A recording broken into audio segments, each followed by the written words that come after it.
Okay, so we've got the new oil filter. What we now need to do is put this bad boy up. What I've done is I've lubricated the seal so it slips on there nice, makes a nice tight seal so that it doesn't leak. That's the main thing. Now what we want to do, I've given it a little wipe up there as well. So I'm going to just, I don't know how much you can see, but just literally going to spin this oil filter on.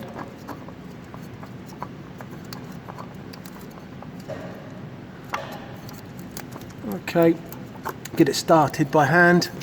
Okay, and then we literally just tighten, and we do it hand tight, guys. There's no reason to do it too tight. Yeah, it's hand tight, and then just a little bit, just to make sure it's got a good seal.